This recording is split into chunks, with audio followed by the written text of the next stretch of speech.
10th, 2008. We're at the home of Mr. Darrell Elliott at his home in Greeley, Colorado. My name is Brad Hoops.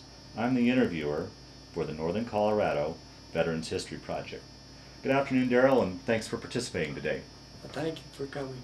You bet. Let's start out, if we could. Tell me a little bit about yourself, your date of birth, where you were born, a little bit about your family. Okay, I was one of 9 children. I was the oldest boy. I had 7 sisters and 1 brother. By the way, my one brother was in the medics, but he was in the Pacific. Is that right? I went to the European theater. We both came off of the farm. How we got chosen for the medics, I have no idea. But anyway, like I said, was born on a farm, and I went through grade school at a country school, 1-room school house. After graduating, I went into high school at Assyria, Kansas, and completed 4 years. Of course, I got real smart the 2nd year and quit. My father put me to work, and that was taught me a real lesson. That work wasn't for me. School was better. So I got through high school, and after I graduated, I got a notice to report for military service. And What year was that? that was in 1942. 42. After I take it back. It was in 41. prior to Pearl Harbor or after? December the 7th of 41 is the first time I reported. The second time I went, they rejected me, said I had a heart murmur. Well, it turned out to be not bad enough to keep me out the second time around, so I got to go back and take another shot at it, and they said, there's nothing wrong with you, we need you. How big of a gap was that between your 1 first? year. Is that 1 right? year. I had gotten married, and we had started our family, but I went on in. I had no thoughts about not wanting to go. I figured I was doing something for my country, and that I was obligated to fulfill that obligation. So I went on in, and You weren't exempt because you were a father? no, didn't seem to make them any difference that time, but You didn't have any children then? the second time I went in for my physical stuff, we didn't have, the child wasn't born yet. Oh, okay. Okay. So I really didn't have one. But I was inducted in Fort Leavenworth, Kansas, and they shipped us to Camp Claiborne, Louisiana, where the 103rd Infantry Division was activated. And I was one of the first ones there in them old tar paper shacks with coal stoves, and conditions weren't all that great. When we hit Camp Claiborne, Louisiana, it was hotter than blazes, but when we left Fort Leavenworth, it was cold, and we had on our ODs and our overcoats and all that stuff, and then we went down to Claiborne, and we got up a sweat. Huh.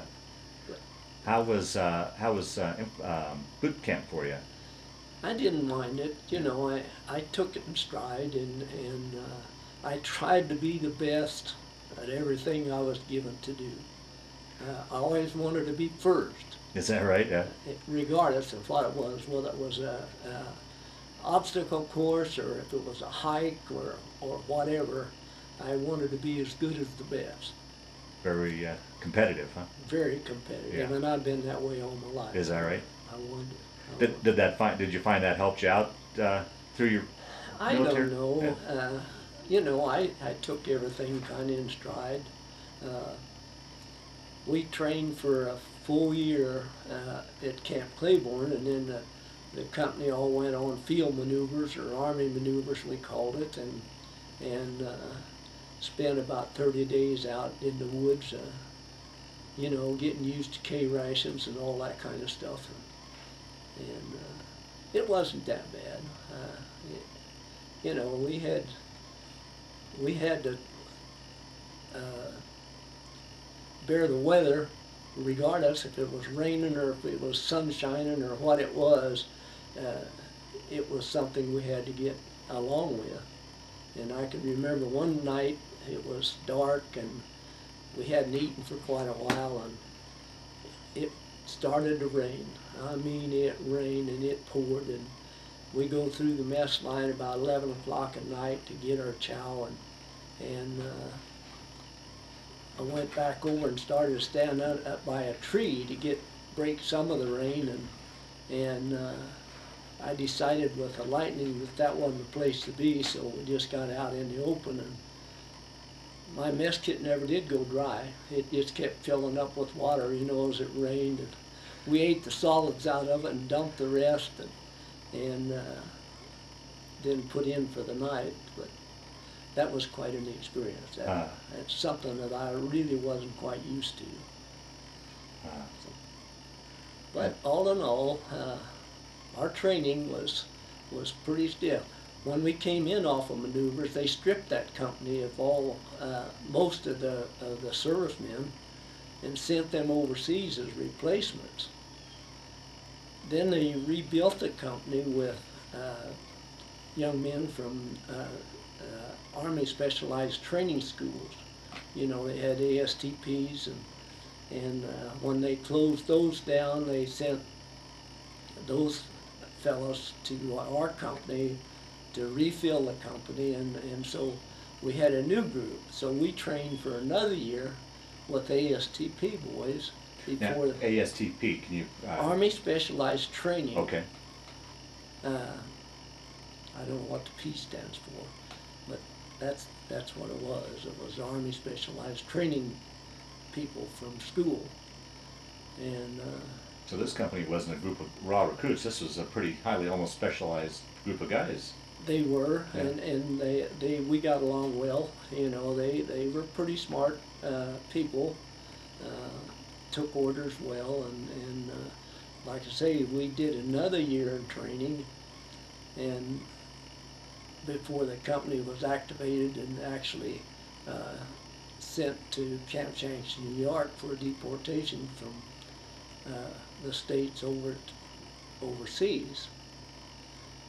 We didn't have any idea where we were going. The last thing I remember of the States was the Statue of Liberty. I'll be darned. As we went by that and the Rock of Gibraltar, those two of the things that I remember well, going by those on the way out. On the way over there, and I think it took us 12 days on the ships. Can you discuss that a little bit? I mean, here we got a farm boy from Kansas. I've heard all sorts of stories about those crossings. Did you get your sea legs, or how was the crossing for you?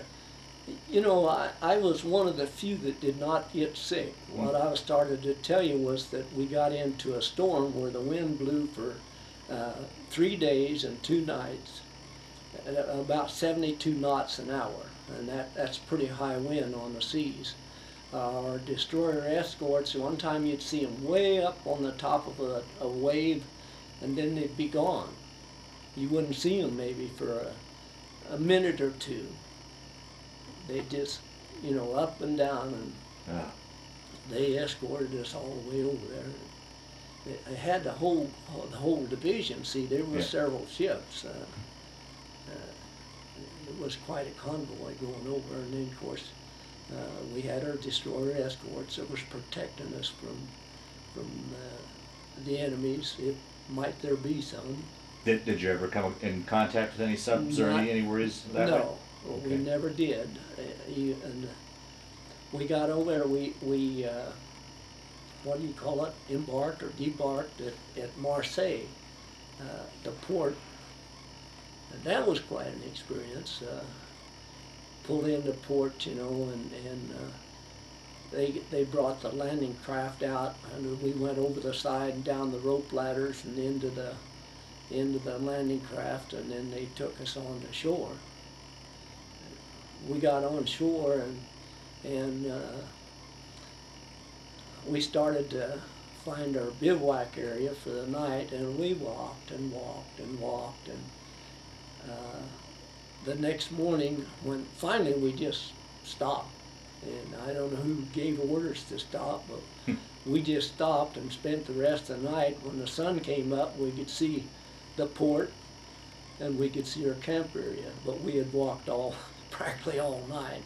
We'd walk for an hour and then we'd sit down and take a few minutes break, and then we'd get up and walk some more, and everybody was lost, and it was quite a fiasco. Huh. And we hadn't, on the ship, saltwater showers is about all they had. Oh boy. That wasn't all good. We got on land in France, and they had these showers set up, tents, with showers in them, and you got a few minutes in there and then the water went off, so you had to hurry up and soap and rinse. What time of year did you land in France? We got over there in October. Okay. I don't remember the date exactly, but it was in October. I do know that we went online to the front lines and relieved another unit on the 18th of October. That was my first day online. We were in the edge of a forest, and were having to lay low most of the time during the daylight hours.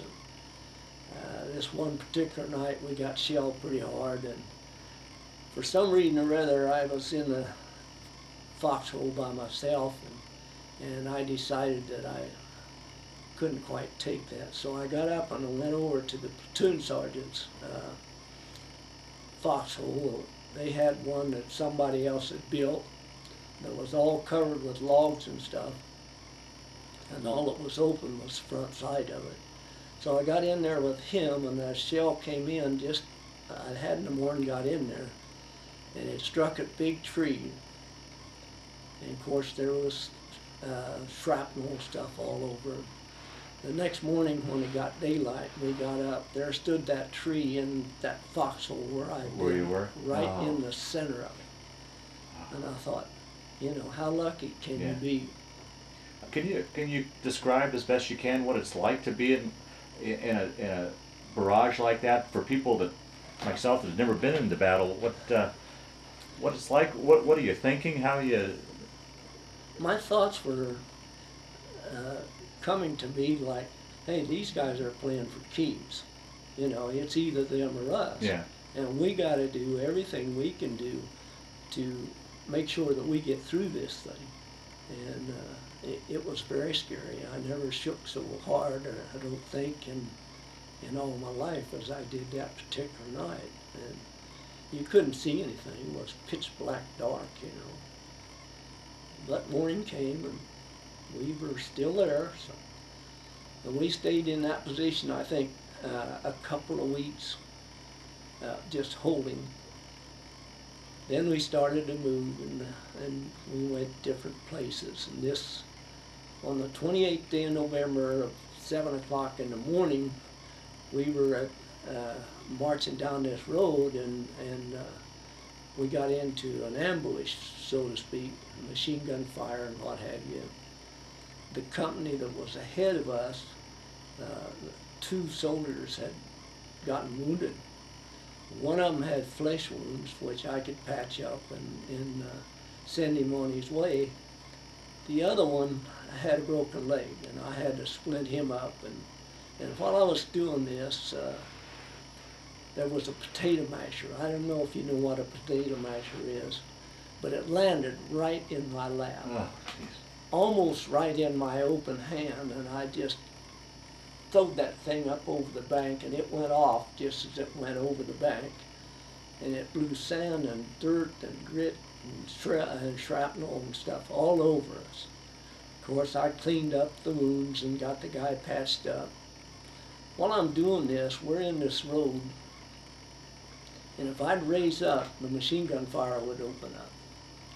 And then I'd have to get back down pretty flat on the ground to keep from getting hit. And I really wasn't scared. It really wasn't bothering me that much. I had things to do, and that's what I was trying to get done. Finally, I got him patched up the best I could, and I drug him over into the bar ditch, put him up over my back, and was carrying the guy, and we had to cross a little crossroad. And just as I went to go down off of that, I'm looking up this road, and there's a church steeple, and I saw a flash in that church steeple.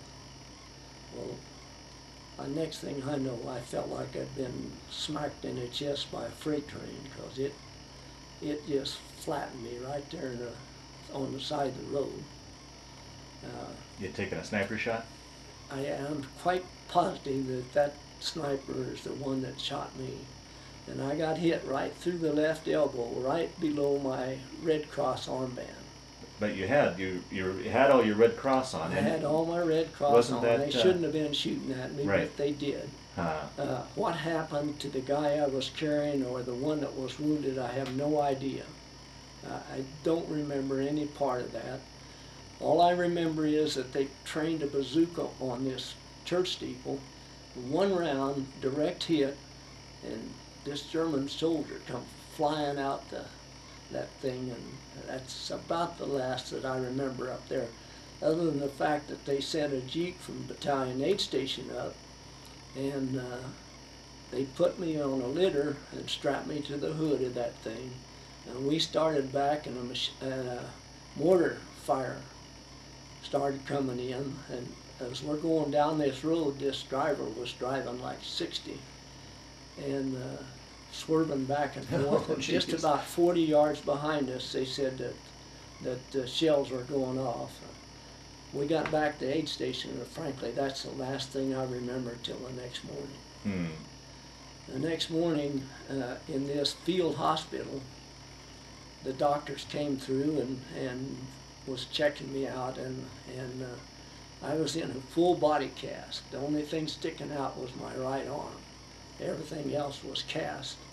They said, if you'd been conscious last night, and we could have told you, you would have only one arm, but we left it for cosmetic purposes only.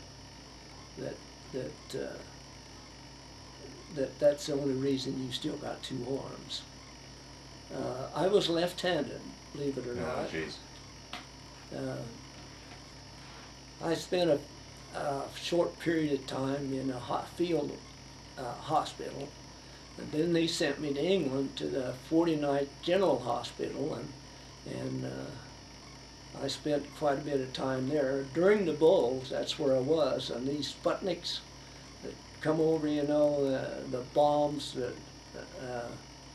and we were in this hospital, and all the ones that that whistled and then stopped making a sound, and that's where the you. ones. You know, and scared, I went under the bed more than once on that thing, and I think I was more scared there than I ever was out on the battlefield. Is that right? Yeah, I didn't seem to ever really get that frightened of being out there on the battlefield. But in that hospital, I was scared. One good thing that happened while I was in that hospital, and you would probably get a kick out of this, was Kate Smith came through and sang "God Bless America." Is that right? Yep. That's something I'll never forget. Oh, I'll be darned. Wow. Anyway, in April, they sent me back to the States. We landed at Camp Shanks, New York, and I'll never forget the first breakfast. You could order anything you wanted, steak, eggs, whatever. Being on a farm, I was an egg boy. I liked my eggs, and I wanted 3 eggs over easy. That's what I got, but they said, you will eat every bite. Just don't order more than you can eat, because we can't waste food. Well, that was a great breakfast. From there, we stayed a couple of days, doesn't make a difference, we was there a short while. They sent me to Fitzsimmons. From Fitzsimmons, they gave me 3 30-day furloughs. because I was supposed to go to Fort Lewis, Washington for rehabilitation, and they weren't ready there yet. They were doing some construction or preparing a place to take for soldiers for rehabilitation. So I went home, and it was by this time it was June, and I helped a neighbor farmer with his combining. They came to the house and they wanted me to run the tractor and pull the combine. That's before self-propels were in existence. So I drove the tractor, and they paid me well, back then. And one thing they wouldn't let me do was, or more than one thing, they would not let me cut the back swath. One of those guys, there was two farmers working together. One of them would run the combine, the other would run the tractor, and they'd cut the back swath and then turn it over to me, and they would not let me service any equipment. That wasn't in my duties. All I was there for was to drive the tractor. We had a good harvest, and they were very thankful that they couldn't get any help. There wasn't anybody, One of them would haul the wheat to town, and the other would run the combine. And you were in good enough condition to work, or? I had one hand that was good, and I said, well, now you're going to have to put a steer knob on this tractor so that I can do it with my right hand, because I can't, my left arm was actually paralyzed. I couldn't even wiggle a finger on my left hand. There was over 6 months that I never moved a finger on my left hand because of the median nerve injury that I got with this shot. I never mentioned the fact that I had 2 ribs broken with this same bullet. Well, that's what I was wondering. You said you were in a full body cast, and well, what had happened here? It went through my left elbow and then hit me in the chest. It broke 2 ribs. And in my shirt pocket, I had an Eversharp pen and pencil that I had taken with me overseas, and it had cut them right in half. Wow. But that's just what happened. Anyway, after harvest, I spent my 15 days, then I sent back for my second 30-day furlough, and when I got word back, they gave me 15 more days to report to Fort Lewis, Washington. So I had an automobile that I put on blocks when I went overseas. Lavina couldn't drive, so I just blocked it up and put it in a garage and left it. When I came back, I took it down off of blocks, and when we started to Fort Lewis, Washington, we were driving this car, and you probably get a kick out of this. We had one day, when we was up in Utah somewhere, or getting close to Utah, we had 7 flat tires. Butyl tubes and tires just wouldn't hold air. Coal patches, a hand pump, 1 arm, a wife, and a son that was less than a year old, with 7 flat tires, and I pulled into, and I'm not positive that it was Provo, Utah, but I think it was. And I pulled into a station, and I said, I don't know what I'm going to do. My tires won't make it. Everything was rationed. Everything was rationed. Yeah, right, yeah.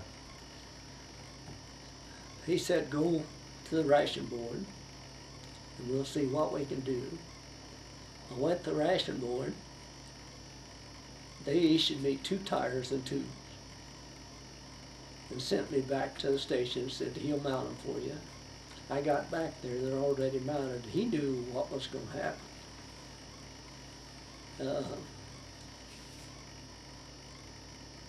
I paid him for the tires, and he said, well, how many gas stamps you got? And I said, I got enough, I can get there. And I said, that's not the way it works. We treat our servicemen better than that. So he gave me gas stamps, sugar stamps, coffee stamps, a whole raft of stamps Hmm. so that we could get by. You know, and World War II was not all veterans' war. It took everybody. The public had, or the people in general had to do their share, and they gave up a lot to support us and to support this country in their efforts to win that war. So Yeah. that's kind of the way it went. I went to Fort Lewis, Washington, and I spent several months there. I don't remember how many. It doesn't really make that much difference, but they transferred me to Brigham City, Utah, to Brigham General Hospital, and I spent the remainder of my Army career in Brigham City, and that's where I got my discharge from the service. When I came out, I was still rated 100% totally disabled. And I got to tell you a story about being in Brigham City. You know, you spend about so much time, and there was a guy in a wheelchair that had lost one of his legs. There was a guy on a gurney. I don't know. Do you know what a gurney is? Mm-hmm. This guy was in a gurney, and they liked their beer. And every day, they would take that gurney, tie it on behind the wheelchair, and to the beer joint they would go. Well, people would call, and the MPs would go and pick them up and bring them back to the hospital. Put them in the front door. They'd beat them out the back door and back to the pub. They finally gave up and just said, well, you know, when they get their beer, we'll bring them back. So they'd go to this same beer joint every day, and in that train, the wheelchair in the lead and the gurney behind, and he had canes, you know, pushing himself or helping, and they'd get their beer, and then they'd call the hospital and say, well, so-and-so and so-and-so is ready to come back if you want to come pick them up. And so they'd go get them, bring them back to the hospital. Huh. But that's one of the funny things that happened. Also, while we were there was a guy that had both legs amputated, about the hips, and he would challenge anybody to badminton and beat their socks off of them. Really? That guy could swing his leg up and catch that birdie under, you know, down between his legs. He was fantastic, just showing people what could be done if they put their mind to it, and which gave us a lot of encouragement.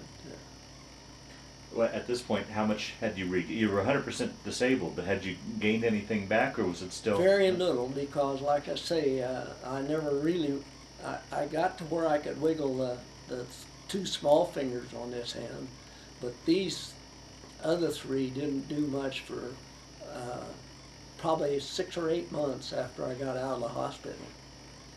And they finally came back a little. There's not a lot of feeling in them yet. I still, you know, can't use them a lot. My elbow is giving me a lot of trouble with arthritis and one thing and another. But, you know, God bless this country. I would do it again. Wow. If I were young and were called upon. I just believe that strong in our country.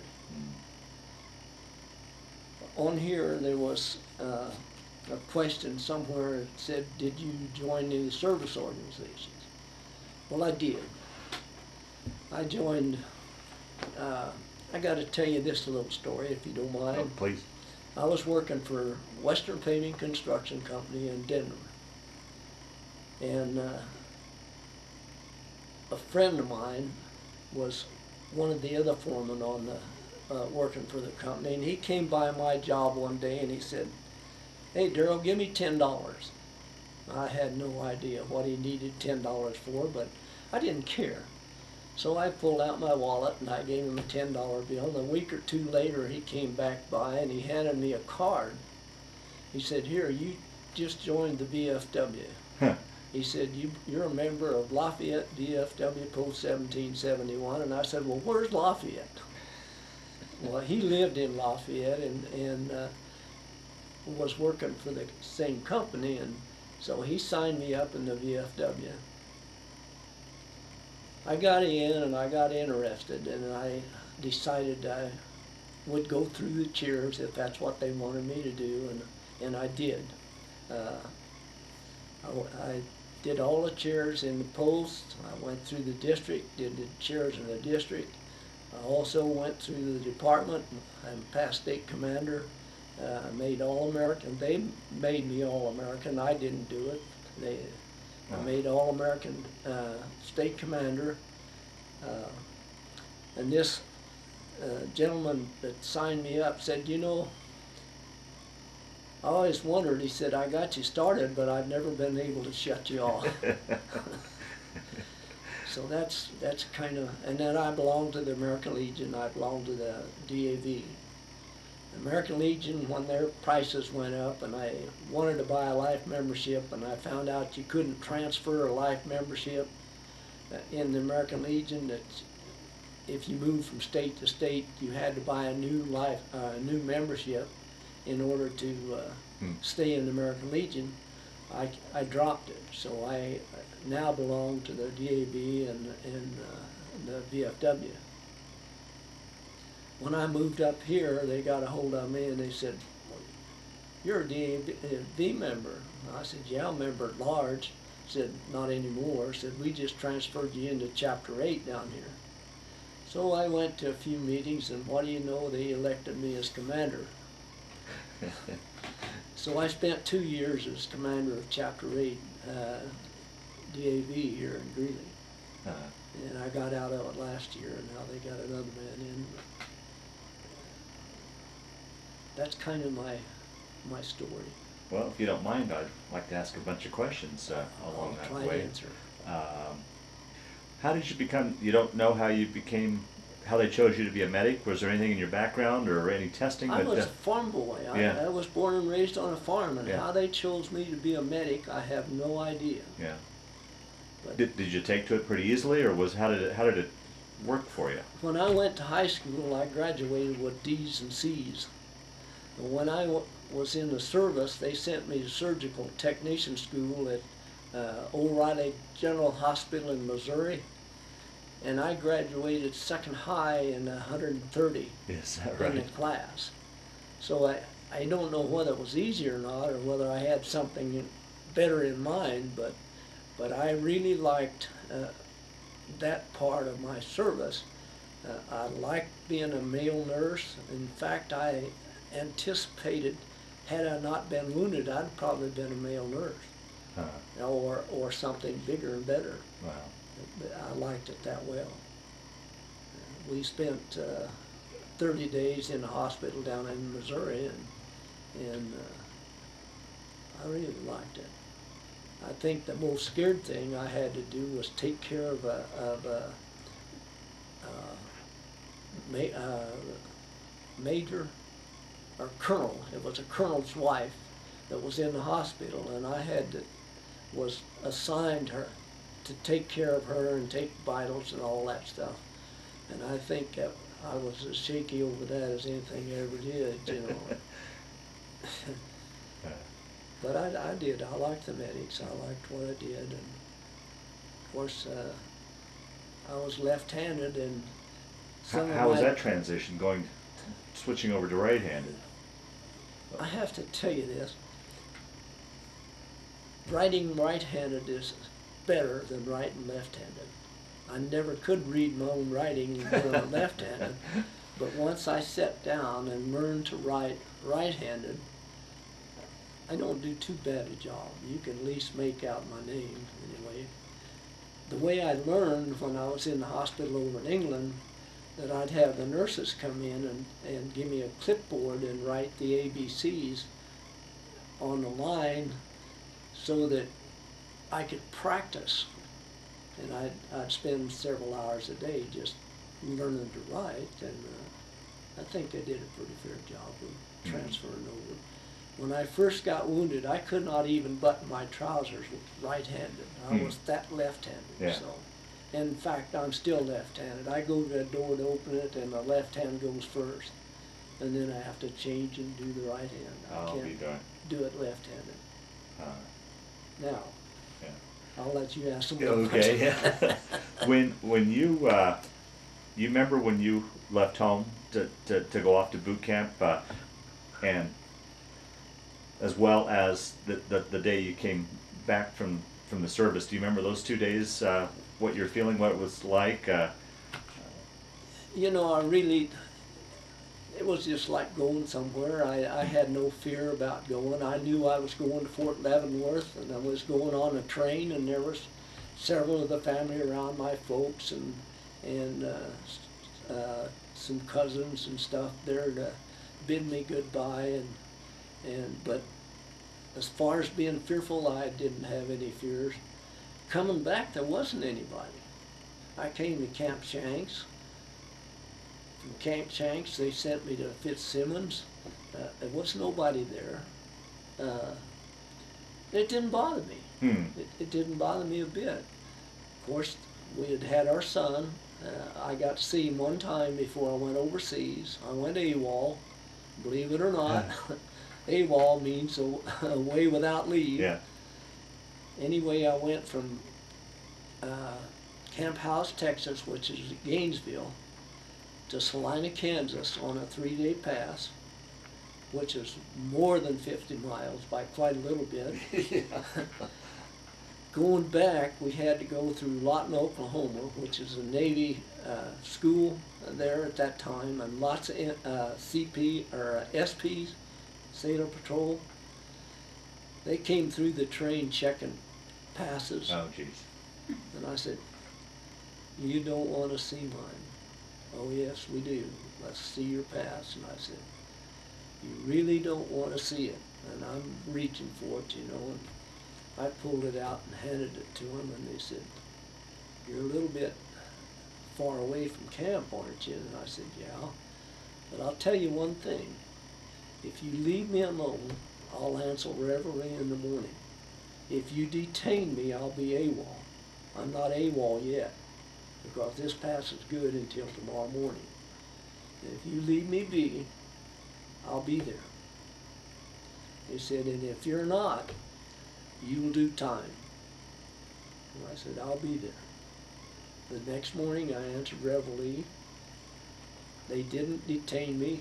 They said, You made it back in time, and you made it home and back in 3 days? I went home and spent a day and went back, and I answered reveille the morning I was supposed to, on Monday morning. Those guys stood there, those two SPs, and looked at each other and said, "I didn't see anything." Huh. I said, "I didn't see anything." Handed me back my pass, and he said, "Just be sure you report for duty." Wow. Now that's taking a big chance. Yeah, it is. So you're making connections and all sorts of things. It had to just be right, I would assume. It was, and it could be done. It took a little planning, but it could be done. How old was your son the next time you saw him again? 9 months? Let's see, I saw him in probably in May. I saw him in September, and then I didn't see him until May of the next year. So that's how long it was. How long combined with the various hospitals were you in the hospital? The various 11 months and 18 days. Jeez. Huh. I spent under hospital care. I wasn't in the hospital all the time. Yeah. But I was, you know, that furloughs that I had was still classified as hospital time, even though I was home when I worked. When I got out of the service, when I got my discharge and got home, I think we talked a little about that a while ago, but there was a contractor sitting at our house waiting for me to get home, and said, I had worked for him while I was in high school a little bit. I pushed a wheelbarrow and shoveled sand and gravel He was a bridge and culvert man, and we poured a lot of concrete with 2-bag mixers, and I'd load the wheelbarrows and weigh them and dump them in the skip and that kind of thing. And he was waiting for me, and he said, "I'm going to buy a crane, and I want you to learn to operate it." And that's how I got basically Into in heavy the construction that I followed all my life. And I retired from what is now Lafarge Company. Okay, yeah. That it wasn't Lafarge at that time. It belonged to Redland Industries out of France, I believe. Anyway, make any difference. Yeah. But I had a good job. Was it hard to learn to run a crane? I mean. Oh no, I was pretty mechanical minded, you know, and I didn't have to do much with my left hand, okay. you know, just pulling levers, and you could do it with a small part of your hand, you know, and work it with your feet, your brakes and stuff, and it was pretty easy. Now, were you able to get additional rehab once you got out of the service, or I never got a thing. Is that right? I never have had any rehab over anything. You know, all the trouble. I went into vocational rehab at Denver VA, and I spent probably 45 minutes in with this gal in rehab, and she got up out of her chair when she got through, and she said, "Well, sir, it's been too long." She said, "There's nothing we can do for you." Oh, huh. And, you know, and they don't owe me anything. They pay me every month, you know. I got a disability, and I don't hold no regrets. I would do it all over again, like I said before, if I were young and were called upon, so. That's amazing. But 65 plus years later, it still gives you trouble too. A lot of it. Yeah. I can't put a lot of weight on it. That elbow is just not any good. In fact, they told me it'd be a fixed joint, that I'd never bend it. Then me and a nurse decided that wasn't going to be true. So she would come in, and we'd do a hot paraffin bath. I don't know if you know what that is, but they had a tub with melted paraffin in it, and you know it has to be pretty warm to be melted, and we'd stick that arm down in there and coat it until we'd get like a quarter of an inch or better of paraffin coating around it, and sit there with that heat on there for a while, and then they would peel it off and massage it with oil and stuff, and then she'd work on that elbow, and she'd set me at a table with a towel pad under my arm, and then she'd bear down on that, and the tears would just run, it hurt so bad. Jeez. Run down my cheeks, you know, and she said, "We're making progress." It moved about that much, you know, and every day we'd do that. They would hang a sand weight on my arm, and I'd have to carry it around 8 hours with a stretching on that thing, and I'll tell you, that's a hard day's work. What brought you guys out to Colorado? How'd you make your way out to Colorado? That's kind of a long story. Oh, is it? Okay. Yeah, but construction. Okay. We'd moved into this house in '01. For her and I, made 58 moves. Is that right? And I tell people that don't know me, every time the rent come due, I had to move. But being a crane operator, I worked for a bridge company, and every time the crane went from spot to spot, I went with it. Nationwide, or was it? Basically in Kansas. Okay. And now I've worked in Oklahoma, I've worked in Nebraska, I've worked in Wyoming, Colorado, Montana. Fort Peck, Montana, I worked on a powerhouse up there at Fort Peck. But I've had a good life. Yeah. You know, I have no regrets. Have you ever been in touch with any of your fellow soldiers, or been back for any sort of reunions or any? I'm glad you asked that question. 45 years plus after I left the company, I got a phone call one day from a guy in New York. And he introduced himself and he said, you know, I just now located you. And he said, the way I did that, we figured out that you were from Gypsum, Kansas. And I called Gypsum, Kansas and called for the city clerk and asked if she knew a Darrell Elliott or any Elliots. And well, the only one she knew wasn't an Elliott. Her name was Berg, but I believe that that's Darrell's sister. So he called my sister in Kansas, and she gave him my phone number.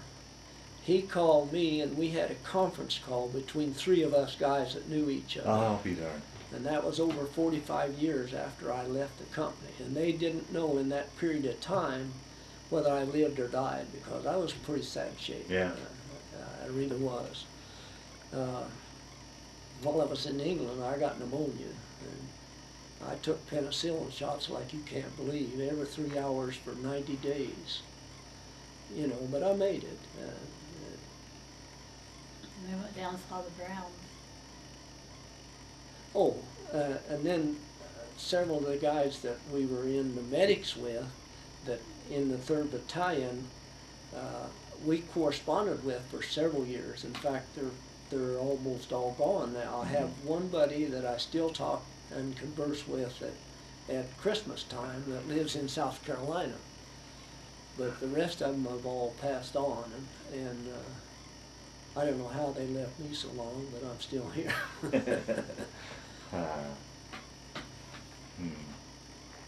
Well, is there anything that we haven't talked about or I haven't asked you about that you wanted to talk about?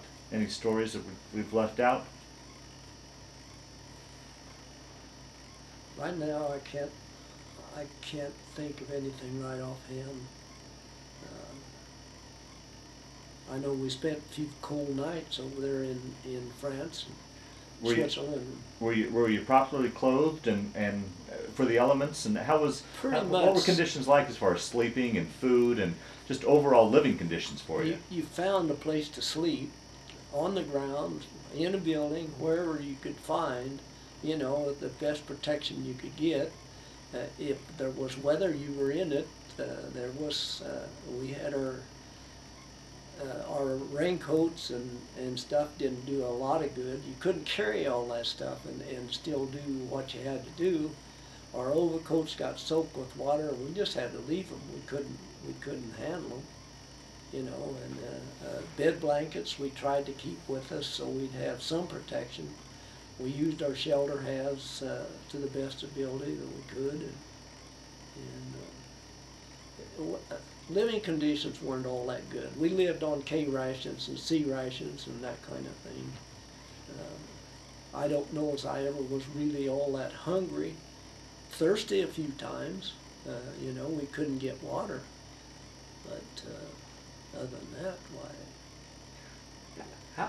How do you figure you manage in conditions like that? You're, I imagine, under a lot of stress. You weren't getting probably enough sleep. Obviously, you're out in the conditions.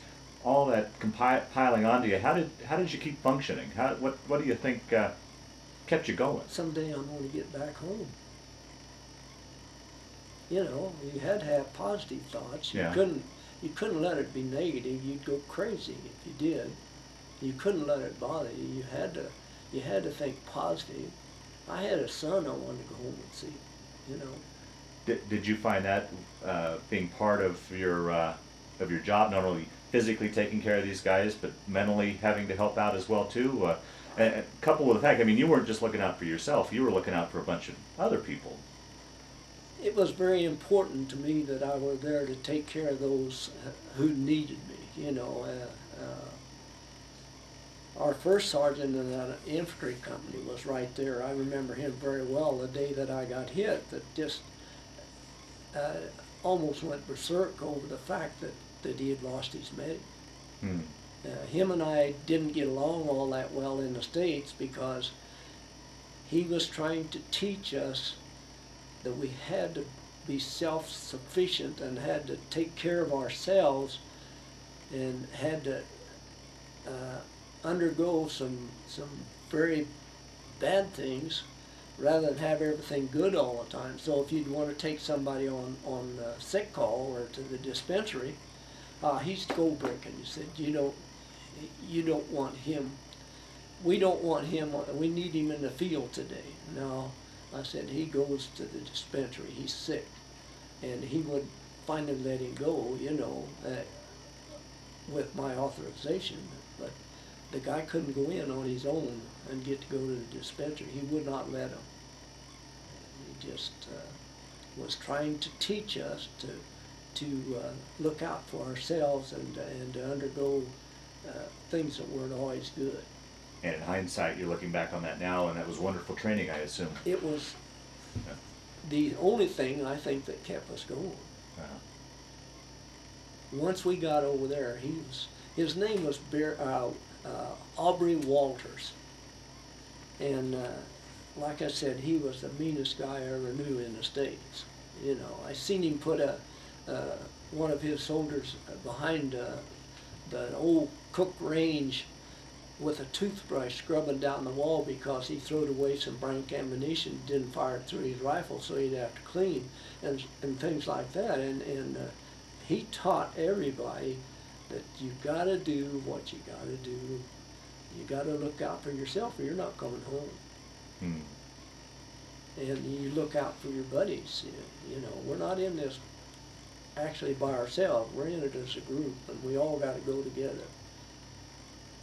He was a great guy. In fact, I still hear from him once in a while. Is that right? Yeah. Uh, And he's been at a few of our reunions. So you've had reunions then? Yeah. We did, and I didn't mention that a while ago, but we had one reunion in Washington, D.C., so that World War II could see the memorial after it was built. And then I got on the honor flight and got to go again, and I got to go for the dedication. Oh, did so you? I've been there 3 times, so Yeah. it was great. Yeah. Can you talk a little bit about the honor flight and how that went for you? And Honor flight was something that you can't even fathom. The reception that we got, we went over to the event center over at Fort Loveland, and there's people all over the place, and they're given the sack breakfast. They had coffee, they had donuts, they had everything, and they had a fanny pack with lip ice and hand sanitizer and a camera, a throwaway camera for each one of us, about everything you need. And then once we got to Baltimore at the hotel, they give us a ditty bag that had more things in it, and we could carry all our stuff in. They fed us on a plane. I had the biggest ham sandwich I ever had in my life on that plane, and a banana and a muffin, and we get to Baltimore, and they had a nice reception, fed us dinner, and next morning we had a nice breakfast, and then we go through get on the buses and go into Washington, D.C. to the memorials. And they couldn't keep, we were put in squads, like 9 veterans and 3 guardians.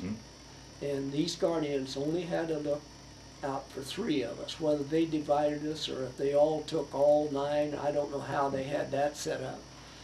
But they looked after us like a bunch of little kids, And if you needed any help getting on the plane or getting off the plane or on the bus or off the bus or anything, it didn't make any difference what you needed.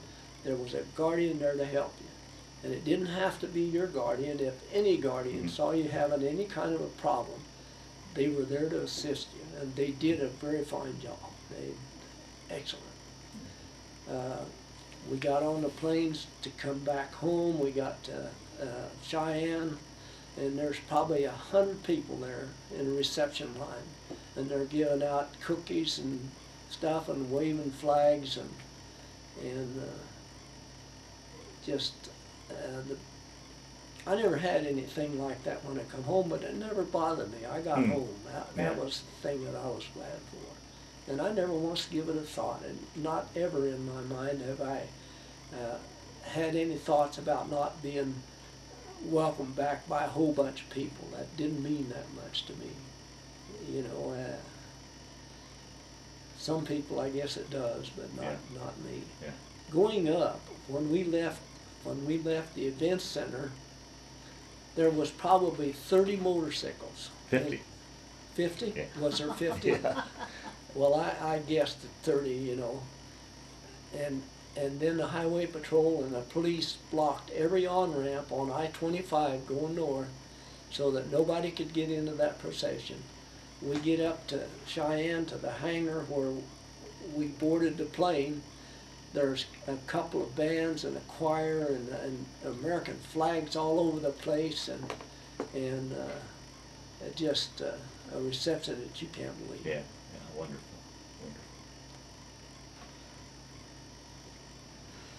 Well, when I was drafted into the service, I was working at Schilling Air Force Base, Salina, Kansas, as an oiler on heavy equipment.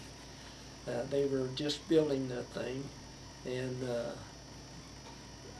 that's where I left the farm from. And she stayed on the farm with my folks and my youngest sister while I was gone away in the service. And they had quite a time. My dad was kind of a different kind of a guy. He was a great guy, but he took the girls out one day to plant potatoes, and he plowed the rows, and they're planting the potatoes. But while they're doing this, one of them would take a potato and get down on her hands and knees, and the other would get a potato and do leapfrog.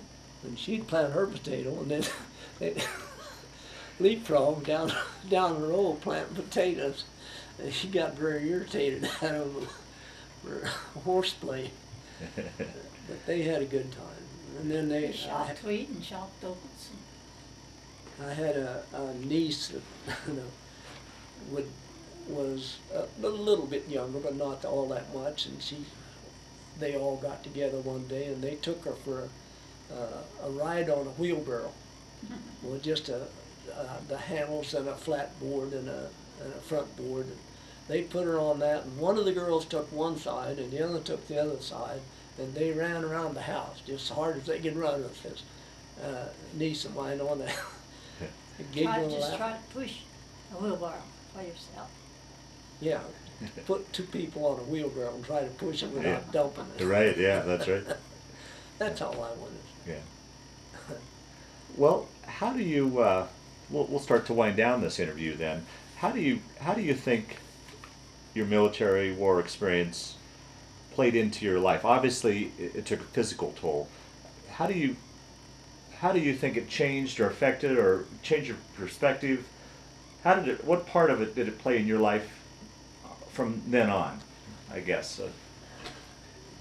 Well, after being wounded and not being able to do things that I needed to do, I had to go into something completely different than what I thought I would do while I was in the service. And I hadn't made my tracks. I hadn't lined out what I was going to do before I went to the military. I knew I was working in construction, but I really hadn't planned on that being my life after service.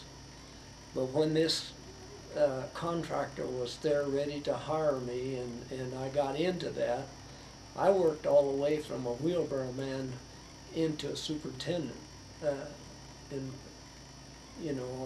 construction, which I thoroughly enjoyed. I never hated one day going to work. Is that right? Yeah. In fact, I had a back operation and lost about 7 weeks of work and never missed a paycheck.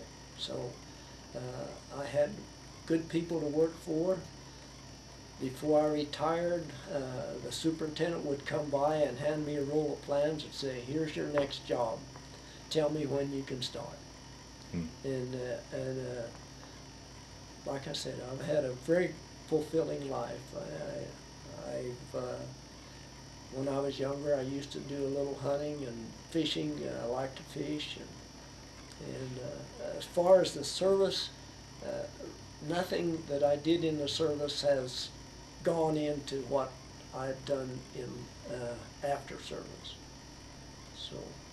But as far as your perspective, your thoughts on it was just a segment of your life. It was just a segment of my life, Okay. and I kind of take things a day at a time. You know, I think one of the best things that I ever did was to be the state commander for the Department of Colorado VFW. That was as fulfilling as anything that I've ever done. I had a very, very, very good year. Making All-American, you know, and I led our membership division for Colorado every month that year. If it had been 13 months, I'd have won it 13 times, you know, and wow. there's only 12, so only got 12. And the guy that pushed me all the way was from New Mexico. And when we got our white hats in Washington, D.C., he said, "Darrell, I always told you I was going to get ahead of you." And he said, "Now I did. I got my hat before you got yours." But I've had a good life. Oh, that's wonderful. Well, as we close it down, is there a final statement that you'd like to make, covering anything you'd like to talk about to close out this tape? I'll have to say that I appreciate the fact that you chose me to come and interview me, that I got to tell my story. Well, that's my honor. I mean, I don't need any thanks. I'm here to thank you. So. Well, that's my feeling. Okay. Well, I want to thank you for sitting down and telling your story. But more importantly, Darrell, I want to thank you for your service to our country.